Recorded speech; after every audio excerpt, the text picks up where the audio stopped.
So hi guys, welcome to trendy troupe YouTube channel. So 2 ப்ரோமோவும் பார்த்துருப்பீங்க. நிறைய சம்பவம் வந்திருக்கு. ஸோ அதை பற்றி தெளிவாக பேச வந்திருக்கோம். ஏன்னா லைவ்லேயும் என்ன நடக்குதுன்னு தெளிவாகவே போட்டாங்க. ஸோ அதை பற்றி பேசுறது முன்னாடி நம்ம சேனலை மறக்காம like, share and comment subscribe பண்ணிக்கோங்க. இந்த சண்டையை பார்க்கும்போது எனக்கு நிறைய டிஃப்ரெண்ட் ஆஃப் ஒப்பீனியன்ஸ் வருது. ஸோ அதை பற்றி இந்த வீடியோவில் தெளிவாக பார்க்கலாம். அப்புறம் இந்த ஈவினிங் வந்து பார்த்தீங்கன்னா ஓட்டிங் அனாலிசிஸ் ஆரம்பிச்சிடும். ஸோ ஃபஸ்ட்டு வீடியோ இந்த ஈவினிங்கே வந்துடும். ஸோ நம்ம ஒன் பை ஒன்னாகவே போகலாம். ஃபஸ்ட்டு ரம்யா ஜோவோட ஆட்டிடியூடோட சேஞ்ச் தான். இந்த சேஞ்ச் எப்படி நடந்தது வந்து பார்த்தீங்கன்னா, அவங்களுக்கு இந்த பவர் கொடுத்தனால, சூப்பர் டீலக்ஸ் ப்ரிவிலேஜ் பவர் கொடுத்தனால, அதாவது நீங்கள் என்ன வேணால் நார்மல் பிக் பாஸ் ஹவுஸில் இருக்கிறவங்கக்கிட்ட வேலை வாங்கலான்னு சொன்னோடனே அவங்க யூஸ் பண்ணுறாங்க. ப்ளஸ் திவாகரை ஈஸியாக ட்ரிகர் பண்ண முடியும்னால திவாகரையும் நல்லா ட்ரிகர் பண்ண ட்ரை பண்ணுறாங்க. ஸோ இன்றைக்கி ஒரு 11 மணி அளவில் வந்து பார்த்திங்கன்னா நம்ம ரம்யா ஜோ வந்து திவாகர்கிட்ட சொல்கிறாங்க, போய் வந்து டீலக்ஸ் ரூமை போய் க்ளீன் பண்ணுங்கள். ஆல்ரெடி நாயா பேயான்னு க்ளீன் பண்ணி வந்தால் திருப்பியும் க்ளீன் பண்ண. அப்புறம் அப்படியே மார்னிங்கே போயிட்டு கடைசியாக போகிறதுக்கு முன்னாடி டோர் திறக்கிறதுக்கு முன்னாடி என்ன சொன்னார்னா கண்ட்ரி ப்ரூட் இல்லை கண்ட்ரி ஃப்ரூட்டும் சொன்னார் நினைக்கிறேன். அப்படியே என்னென்னு ரம்யா ஜோ போய் கேட்ட முன்னாடி நம்மளை முட்டாளுன்ற உடனே அதை பிடிச்சினாங்க. அதாவது இவங்க என்ன நினைக்கிறாங்கன்னா, நம்ம ஒரு ஃபைட்டை க்ரியேட் பண்ணணும், ரொம்ப ஆர்டிஃபிஷியலாக பண்ணுறாங்க. ஆர்டிஃபிஷியலானா இவங்க தான் போய் அவங்கள ஏற்றி விட்றாரு, திவாகரை ஏற்றி விட்றாங்க. இதனாலே திவாகர் மேலே நமக்கு ஒரு பாவமான இது வந்துடுது. அவர் கேஸ்ட்டை பற்றி பேசுனவர், பேமெண்ட்டை பற்றி பேசுவார், அவர் தப்பான ஆள் தான். பட் இவங்க அவரை ஏற்றி விடும்போது நமக்கே அவர் மேலே ஒரு பாவமான ஃபீலிங் வருது, ஏன்னே தெரில.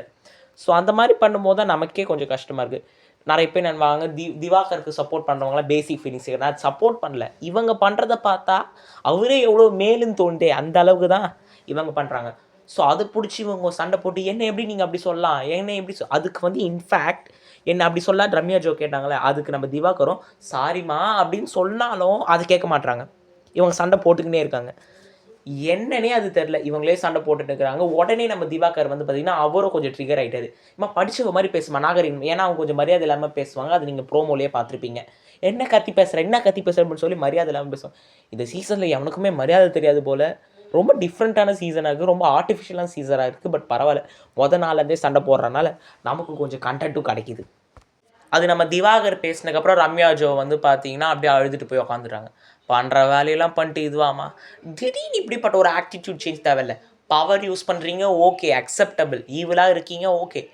இவ்வளோ ஈவிலாக இருக்க வேண்டிய அவசியம் இல்லை.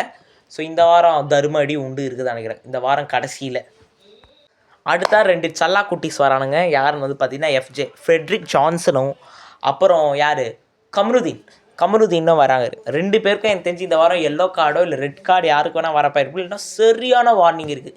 7வது சீசனில் நிக்சன் சொன்னது எல்லோரும் வந்துட்டாங்கன்னு நினைக்கிறேன். இல்லை இவங்க முன்னாடி பிக் பாஸ் பார்த்துருக்காங்களா இல்லையானே எனக்கு ஒரு சந்தேகம் வருது. ஏன்னு பார்த்தீங்கன்னா அதான் சொன்னல 7th சீசனில் சொருகிடுவேன் சொன்னதுக்கே எங்கே சொருவீங்க, இங்கே சொருவீங்களா அங்கே சொருவீங்கன்னு சொல்லி கமல் கேட்டார்.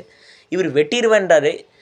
தெளிவாக சொல்கிறேன், இது சொன்னனே ஃபஸ்ட்டு வந்து நார்மலாக தான் எடுத்துக்கினாங்க. இந்த ஃபைட்டு போகும்போது ஃபெட்ரிக் ஜான்சனும் அப்புறம் வந்து பார்த்தீங்கன்னா நம்மளோட கமருதீனும் ஃபன்னாக தான் எடுத்துக்கினாங்க.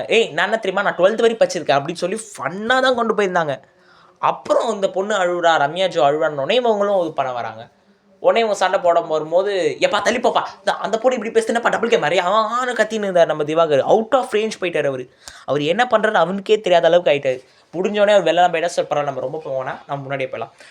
உடனே அடிக்க வந்துடுவார், வெட்டிடுவோம் உன்னை அப்படின்னாரு. இது வயலன்ஸை தூண்டுப்படுறது தான். இது வெளில இருக்க விஷயத்தெல்லாம் ஏற்றி உரத்தனமாக தான் இருக்குது. இது வந்து 8 கோடி மக்கள் பார்க்குறாங்க. இங்கே போயிட்டு ஓப்பன் மீடியாவில் போய் கிட்டிடுவேன்லாம் பேசவே கூடாது. நார்மலாக சொன்னாலும் அது தப்பு தான். நெக்ஸ்ட்டு இது முடிஞ்சவொடனே கமருதீனும் வராரு. கமருதீனும் அப்படியே தள்ளி விட்றாரு. அவ்வளோதான் உன்னை ஏதோ சொன்னார். அதுவும் தப்பு தான், அதுவும் வயலன்ஸில் தான் வரும். நம்ம திவாகர் சும்மா இருந்தே நல்ல பேர் வாங்குறாரு. இன்ஃபேக்ட் இதை போயிட்டு அவர் வந்து நிறைய கேமராவில் போயிட்டு ரெஜிஸ்டர் பண்ணினே இருக்கார். என்னை இப்படி பண்ணுறாங்க, என்னை மென்டல் ப்ரெஷர் பண்ணுறாங்க, அவர் என்ன வெட்டிடுவேன்றான், இவன் என்ன பண்ணுறான், அந்த பொண்ணு என்ன இப்படி கற்றுது ஊன்றாரு. ரியாக்ஷன்லாம் கொடுத்து பேசுகிறாரு. கிட்டத்தட்ட ஒரு 3-4 வாட்டி கேமரா ரெஜிஸ்டர் பண்ணுறாரு. பார்வோட ஒரு 8 வாட்டி கிட்ட பேசியிருப்பார் நினைக்கிறேன். ஸோ ரொம்ப பக்காவான ஸ்கெட்ச் போட்டு தான் வந்திருக்காருன்னு நினைக்கிறேன். அவருக்கு பேச தெரிலங்க, திவாகருக்கு பேச தெரில. இதில் வந்து பார்த்திங்கன்னா எல்லார் மேலேயும் தப்பு இருக்குது. ஆனால் இவங்க தூண்டி விட்றனால திவாகர் வந்து ட்ரிகர் ஆகிறனால திவாகர் மேலே கம்மியாக தெரியுது, இவங்க அதிகமாக தெரியுறாங்க. ஆனால் 2 சைடுமே தப்பு இருக்க தான் செய்யுது. இவரும் ரொம்ப கத்திட்டாரு, அவங்க ரொம்ப பண்ணிட்டாங்க. ஸோ அந்த பக்கம் அவுட்டு. அந்த பக்கம் யார், ஃப்ரெட்ரிக் ஜான்சனும் நம்மளோட கமருதீனும் வந்து பார்த்திங்கன்னா இந்த வாரம் கேலி தான். ஸோ இந்த வாரம் என்ன நடக்க போகுதுன்னு பார்க்கலாம். ஸோ மறக்காம channel like, share, comment, subscribe பண்ணுங்கள். ஸோ அடுத்த ஒரு வீடியோ சந்திப்போம். Bye.